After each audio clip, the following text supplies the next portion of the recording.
She said, "I hate you every single day." Until the night she showed up at my door, she said it again on a Thursday. Said it over her shoulder on the way to the elevator. Same as always, "I hate you, Callum." Like a signature. Like punctuation. Like a thing that meant absolutely nothing. I said nothing back. Same as always. I watched the elevator doors close. I stood in the hallway for a moment after that. And I thought, with the kind of clarity you only get when something has been happening for long enough that it stops feeling normal, that woman is going to be the end of me. My name is Callum Reid. I'm 36. I build furniture, not mass-produced, not flat-pack, but commissioned pieces, one at a time. Mostly in wood, mostly for people who want something that will still exist in 50 years.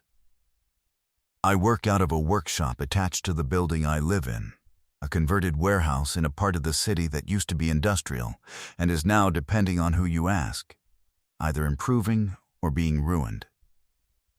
I have sawdust on most of my clothes and calluses on both hands, and I make a decent enough living at it. I live in Unit 12. She lives in Unit 11. Her name is Nora Voss. She was 32 when she moved in, 18 months ago, on a Wednesday in March when the freight elevator was broken, and she had to carry everything herself. I offered to help. She looked at me like I'd said something in a language she didn't trust and said she was fine. I helped anyway, with the bookcase, because it was genuinely too wide for one person to navigate the stairwell bend, and because I felt like watching someone dislocate their shoulder on principle was not a thing I wanted on my conscience. She did not thank me. She said, when we got the bookcase through the door, "You can go now." I went. I had poor survival instincts around Nora Voss from the beginning. This is important context. She was a litigation lawyer. She worked the kind of hours that made her apartment dark at 9 in the morning and lit up at 11 at night. Which I knew because my workshop shares a wall with her kitchen and the sounds carried. She was quick and precise and had the particular efficiency of someone who had decided long ago that the world would not slow down for her, so she would simply move faster than it. She had short dark hair and a way of carrying herself through a room like she had already assessed every exit. She had a blue coffee mug she carried too, and from her apartment every morning, the same one, refilled. Because apparently travel mugs were not a compromise she was willing to make. That mug was everywhere. That's important. The first time she said it was in the shared laundry room, 3 weeks after she moved in. I had mistakenly used the washing machine she had claimed with a note, a handwritten note, clipped to the machine, which I had not seen, because it was clipped to the back, and I had not been looking for notes on the back of washing machines, because I had not previously encountered a person who expected other people to check the backs of washing machines. I had come down to switch my load, and she was already there, standing with her arms crossed, looking at the machine like it had personally insulted her. She explained the note system to me in the tone of someone who did not expect it to work, but was doing it anyway out of professional habit. I apologized. I said I hadn't seen the note. She said, "I'm aware." I moved my load to the dryer. She started her machine. And on the way out of the laundry room, she looked at me over her shoulder and said, flatly, almost conversationally, "I hate you." She did not slam the door. She closed it very quietly, which was somehow worse. I stood in the laundry room for a moment. Then I went upstairs and thought, well, that's a neighbor. After that, it became a pattern. Not aggressive. That's the thing I could never quite explain to anyone. It was never aggressive. It was more like a reflex. She said it the way other people said "see you later" or "have a good one" at the end of encounters, as a closing, tossed over her shoulder with her keys already in her hand. Sometimes it was because something had actually annoyed her. Mostly it seemed to be because I was nearby, and she had decided I was the available target for whatever she was carrying out of whatever room she was leaving. Twice. In the first month, I said, "I'm sure you don't mean that." She had looked at me both times with an expression that suggested I had said something spectacularly naive, and walked away. I stopped saying it. I started saying nothing, which seemed to satisfy neither of us, but at least stopped prolonging the exits. There were things I noticed about Nora Voss that I did not say out loud. I noticed that she remembered things, small things, the kind that most people let slide. She remembered that I had mentioned, in passing, that I'd been struggling with a joinery technique on a particular commission, and 3 weeks later she asked how it had gone, with the specificity of someone who had actually retained the detail. I noticed that she laughed, sometimes when she didn't mean to, at something unexpected, something that caught her off guard. And in the half-second before she could put her expression back, in order, there was a version of her face that was entirely different from the litigation lawyer who clipped notes to washing machines. I noticed that her blue coffee mug had a small chip on the handle that she held her thumb over. Every time, like she was covering a bruise. I told myself I was simply observant. I was good at noticing details. It was part of the work. I was very committed to this explanation. 6 months in, something shifted, not dramatically, not in a way I could have pointed to at the time. It started with the power cut. 3 floors of the building lost electricity on a Friday evening in September, in the specific dark that falls fast in autumn, and I was in the workshop with no lighting and a piece I was midway through cutting. I came upstairs with a headlamp and a battery lantern and knocked on her door without thinking much about it, because her apartment faced the same fuse panel and I wanted to know if it was building wide. She opened the door. She was in work clothes still, laptop open on the kitchen table, half of it still lit from the battery. She looked at the lantern. She looked at me. "I was going to knock," she said. "I got there first," I said. She stepped back from the door. I came in. I set the lantern on the counter, and we stood in the half-dark of her kitchen while she checked her phone for building alerts, and in the amber light the edges of everything looked softer. And I had the very inconvenient thought that she looked like someone I had been trying not to look at directly, and I looked away. "It's building wide," she said. 40 minutes, apparently, I can leave the lantern. "You need it. I have the headlamp." She looked at the headlamp on my head, which I had apparently forgotten was there. Something happened to her expression. Not quite a smile, but the shape a face makes when a smile is being actively declined. "Fine," she said. "Leave it." I left the lantern. I went back to the workshop with the headlamp and did not think about the 40 minutes of her sitting in the soft amber glow of my lantern in her kitchen. I thought about the joinery. I thought about the commission. I was very focused. She returned the lantern the next morning. She did not say "I hate you" when she handed it over. She said "thank you," and then seemed briefly surprised by herself and went back to her apartment. That was the first time. After the power cut, there were other things, small ones, unremarkable individually. She started acknowledging me in the lobby in a way she hadn't before. Not warmly, not with any particular softness, but with the specific efficiency of a person who has decided that acknowledgement is, on balance, the correct allocation of energy. She told me once, in the elevator, that the piece she'd seen through my workshop window looked good. I said "thank you." She said, "I wasn't complimenting your process, just the result."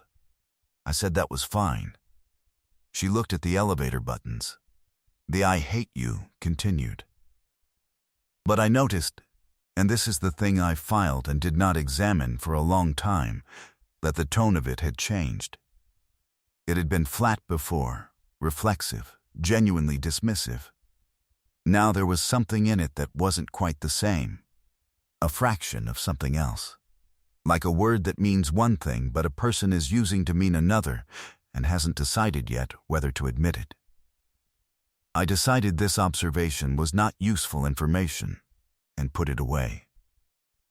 There was also the afternoon she knocked on my workshop door. This was 6 weeks ago. She knocked, which no one did, because the workshop had a sign I'd put up years ago that said in progress, "Come back later," and I opened it because it was her. And she was standing with her laptop bag over one shoulder and her coat not yet off, still in the version of herself that belonged to the office. She said she needed to use my Wi-Fi because hers had gone down and she had a filing deadline in 40 minutes. I said, "Come in." She sat at the workbench I used for drawings and plans, the only clear surface in the room.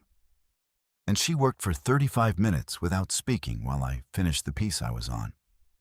There was sawdust in the air and the smell of linseed oil and the sound of a city going quiet in the early evening.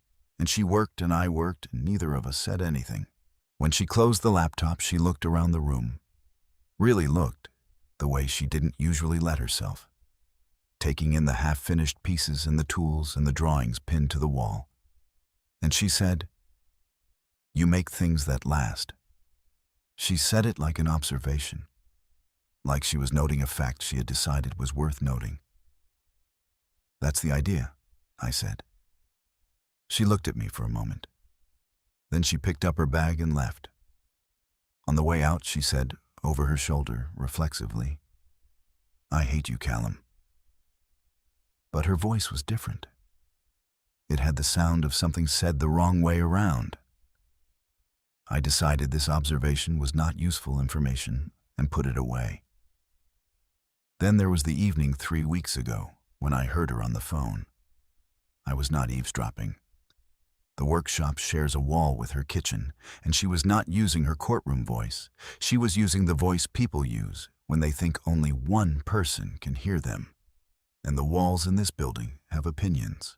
I heard her say clearly to whoever was on the other end, "He's not what I was expecting. That's the problem." And then a pause. And then, "It's easier when people are what you expect." The other voice said something I couldn't make out. She said, "I know. I know that." She said it the way you say something when you already knew it and you're annoyed at being reminded. I put down the tool I was holding. I stood very still for a moment. Then I went back to work. And I was very careful for the next 3 weeks about exactly what I let myself think about. Those 3 weeks were, I will not describe them as easy. I saw her every day, the way you do when you live one door apart. In the lobby, in the elevator, at the building's post boxes in the morning. Every time she said it, the habitual "I hate you" on the way out of shared spaces, I heard the gap between the words and what they were covering. Every time she handed me something she'd received by mistake in the post. Every time we ended up in the stairwell at the same moment. Every time the elevator doors opened and it was her, I was aware of the careful distance I was maintaining and the fact that she was maintaining the same one. 2 people standing the correct distance apart, very deliberately. I was deciding nothing. I was simply being her neighbor. Correctly. And then she knocked. And then it was a Tuesday night in November, 10:15, and someone knocked on my door. I was not expecting anyone. I was in the kitchen with a glass of water and a book I had been reading the same paragraph of for 20 minutes, thinking about something I was pretending not to think about. I went to the door. It was Nora. She was in what I recognized from 18 months of adjacent living as her post-work clothes, the one she changed into when she had stopped being the litigation lawyer for the evening and was just a person. Her hair was slightly undone from whatever it had been at the office. She was holding the blue coffee mug with her thumb over the chipped handle, the way she always did. She didn't say anything immediately. She looked at me for a moment with the expression of someone who had made a decision and was standing on the far side of it, checking whether the ground held. "I need to say something," she said. "Okay," I said. "I know I haven't been." She stopped. Started again. "I know the way I've been isn't fair to you. Isn't fair to you." I waited. She was not a person you rushed. "I say it," she said quietly, "because it's easier than the other thing." The hallway was very still. The ambient building sounds, the elevator somewhere, the distant sound of someone's television had gone very far away. "What's the other thing?" I said. She looked at the mug in her hands, her thumb pressed over the chip. "That I look forward to running into you," she said. "Every time. Every single time. Even when I'm tired and I've had a terrible day and I don't want to talk to anyone, if I see your door open, I slow down. I slow down, Callum." She said this last part like it was the most inconvenient fact she had ever had to report. And I don't know what to do with that. So I say the other thing instead, because at least I know how to do that. I didn't move. "You can say nothing," she said. "That's a real option. I haven't been easy to live next to, and if you want to just let this be something I said once, and we never talk about again, I can do that. I'm telling you that." She was giving me the exit door, holding it open with both hands and the chipped mug and 18 months of "I hate you" that had never, not once, meant what it said. She was giving me the door, and I could see it cost her something to hold it open. "I don't want the door," I said. She went still. "I also slow down," I said, "when your light is on, when I hear your coffee machine, when the elevator opens, and I can't tell yet if it's you." I stopped. Said the true thing. "I've been trying to be your neighbor, Nora, correctly, respectfully, because you seemed like someone who needed that. But I have not for a very long time wanted to be only your neighbor." She looked up at me. Her voice, when it came, was quieter than I had ever heard it. "I brought the mug," she said, "because I needed something to hold." "I know," I said. She stepped forward. I stepped back, opening the door wider, and she came in, into my kitchen, into the warm light, with her post-work clothes and her chipped mug, and the version of her face that appeared in the half-second before she could put the expression back in order. She set the mug on my counter. I put my hand over hers before she could step back. She looked at it. Then she looked at me, with the careful, assessing attention of a woman who had spent her career figuring out what was true and what was constructed, and she decided, I could see her decide, that this was true. "This is going to be very annoying," she said quietly, "for my whole system of dealing with you." "I know," I said. "I'm not apologizing for the other thing. I'm not asking you to. I might still say it sometimes. I know," I said. "I know you." And I kissed her, gently, clearly, the kind of kiss that leaves no ambiguity about what it is. And when I pulled back, she had her hand around the back of my arm, and she was looking at me with the expression that had no professional distance in it at all. And she said, so quietly that if there had been any other sound in the room I would have missed it, "I know you do." Her phone rang. She looked at it, declined the call without reading the screen, and looked back at me. "That was my sister," she said. "She's going to want to hear about this." She paused. "She's been saying it for 6 months." I said, "Saying what?" She picked the mug back up, held it by the handle with her thumb over the chip. And she said, with the smallest real smile I had ever seen from her, that I'm terrible at saying what I mean. The room didn't change. The kitchen light was still on. The book was still open on the counter at the paragraph I'd read 20 times.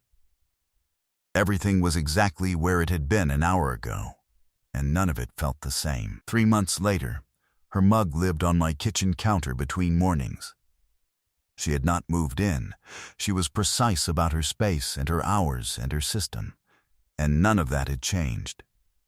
Because Nora Voss did not rearrange herself for anyone, which I respected. But the mug was there, every morning, chipped handle facing outward, because she liked my coffee and had decided this was the most efficient solution. She said I hate you twice in that time. Once when I reorganized the shared hall cupboard without telling her.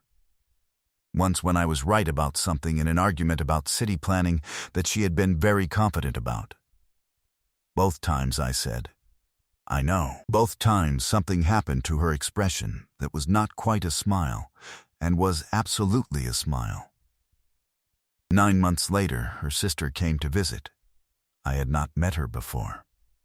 She looked at me for approximately 4 seconds when Nora introduced us, and then she looked at Nora and she said, "Oh, this makes complete sense." Nora said, "Don't." Her sister said, "You slow down by the door. I've seen you do it. When I was visiting last spring, we are not doing this." She would just, slightly on the way past, Nora picked up the blue mug and carried it out of the room with the dignity of a woman who has decided this conversation is over. Her sister looked at me and said nothing. She didn't need to. 2 years later, when people asked about us, and people did ask, because Nora Voss saying I hate you to the same man every day for a year and a half and then showing up at his door is, objectively, a story people want to hear. She told it herself. Precisely, efficiently, in the way she did everything. She did not leave out the washing machine note incident. She did not make herself more sympathetic in the telling. She said, I didn't know how to say the true thing, so I said the other one, and eventually I ran out of patience with myself. Nothing important had appeared overnight. It had simply stopped hiding. What would you have done if someone showed up at your door after months of hard edges and said they'd been slowing down outside it the whole time? And have you ever said the wrong thing over and over because the right thing felt too dangerous to say out loud? Tell me in the comments. If you liked this one, leave a like, subscribe, and I'll see you in the next one.